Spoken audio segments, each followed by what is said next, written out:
आम आदमी पार्टी इस देश में एक नई प्रकार की स्वच्छ और ईमानदार राजनीति की शुरुआत करने आई।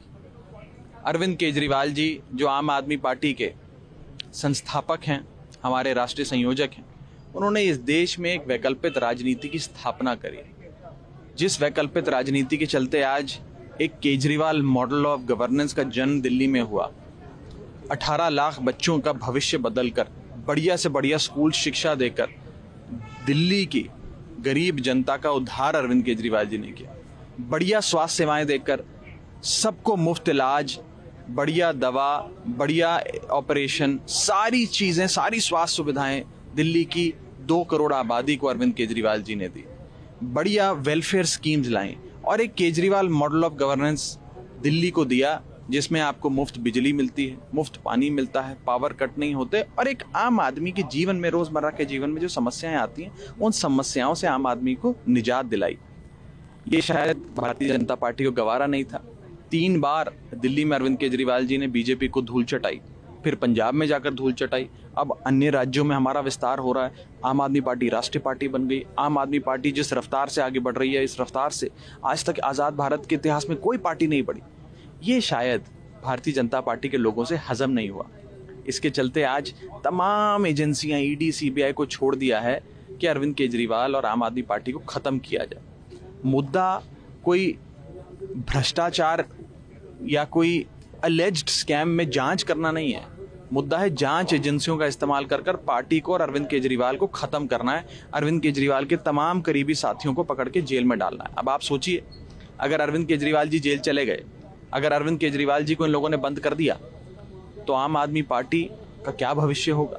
आम आदमी पार्टी की सरकारों का क्या भविष्य होगा? आज भारतीय जनता पार्टी इस भुलेखे में जी रही है कि शायद सरकार खत्म हो जाए, पार्टी खत्म हो जाए, और मकसद भी इनका यही है कि विपक्ष के तमाम नेताओं को अगर जेल में डाल दोगे तो विपक्ष ही खत्म हो जाएगा। एक बड़ी मीटिंग हुई, ऐसा ही सब चर्चा हुई कि अगर सीएम जेल चले जाते हैं तो आज आम आदमी पार्टी का एक एक कार्यकर्ता, एक एक नेता, दिल्ली का एक एक नागरिक, भारत देश का एक एक नागरिक चट्टान की तरह अरविंद केजरीवाल जी के साथ खड़ा है। और मैं भारतीय जनता पार्टी को कहना चाहता हूं कि अरविंद केजरीवाल जी को हाथ लगाना मतलब खुली तार पे हाथ रखने जैसा है।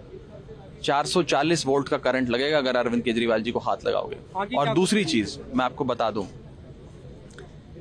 जिस प्रकार से कंस को पता था कि भगवान श्री कृष्ण ही उनका अंत करेंगे, और इसीलिए कंस ने हर संभव प्रयास किया, हर षड्यंत्र रचा कि भगवान श्री कृष्ण को हानि पहुंचाई जाए, लेकिन उनका बाल भी बांका नहीं कर पाए। उसी प्रकार आज भारतीय जनता पार्टी ये जानती है कि उनका अंत अरविंद केजरीवाल के हाथों होगा, बीजेपी का पतन आम आदमी पार्टी करेगी। इसीलिए हर संभव प्रयास और साजिश करी जा रही है कि आम आदमी पार्टी को और अरविंद केजरीवाल जी को खत्म करो। ये कभी सफल नहीं होंगे। सीएम जब तक सीबीआई मुख्यालय के आप लोग यहीं पे बैठे रहेंगे? हमें यहाँ पुलिस ने रोक लिया है। हम सीबीआई मुख्यालय तक जाना चाहते थे, माननीय मुख्यमंत्री जी के साथ जाना चाहते थे। उनके काफिले की तमाम गाड़ियों को भी रोक लिया, सिर्फ एक गाड़ी को आगे जाने दिया है। हम लोग सब यहीं सीबीआई के दफ्तर के बाहर बैठे हैं, यहीं बैठेंगे, अपने नेता का आने का इंतजार करेंगे।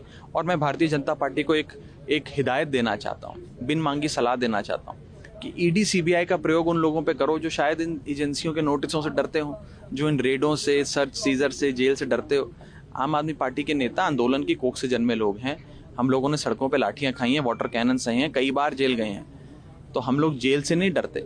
लेकिन भारतीय जनता पार्टी को ये कहना चाहते हैं कि देश की जनता देख रही है कि कैसे आज एजेंसियों का दुरुपयोग करके आप नेताओं को पकड़ के जेल में डाल रहे हैं। इस देश से लोकतंत्र को खत्म करना चाहते हैं। और अगर एक शख्स आज कोई है पूरे देश में जो भारतीय जनता पार्टी को चुनौती दे सकता है और दे रहा है, उस शख्स का नाम है अरविंद केजरीवाल।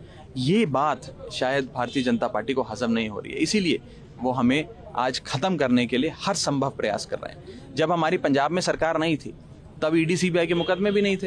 पंजाब में सरकार बनी, गुजरात में सीटें आई, गुजरात में वोट शेयर आया, राष्ट्रीय पार्टी हम बने।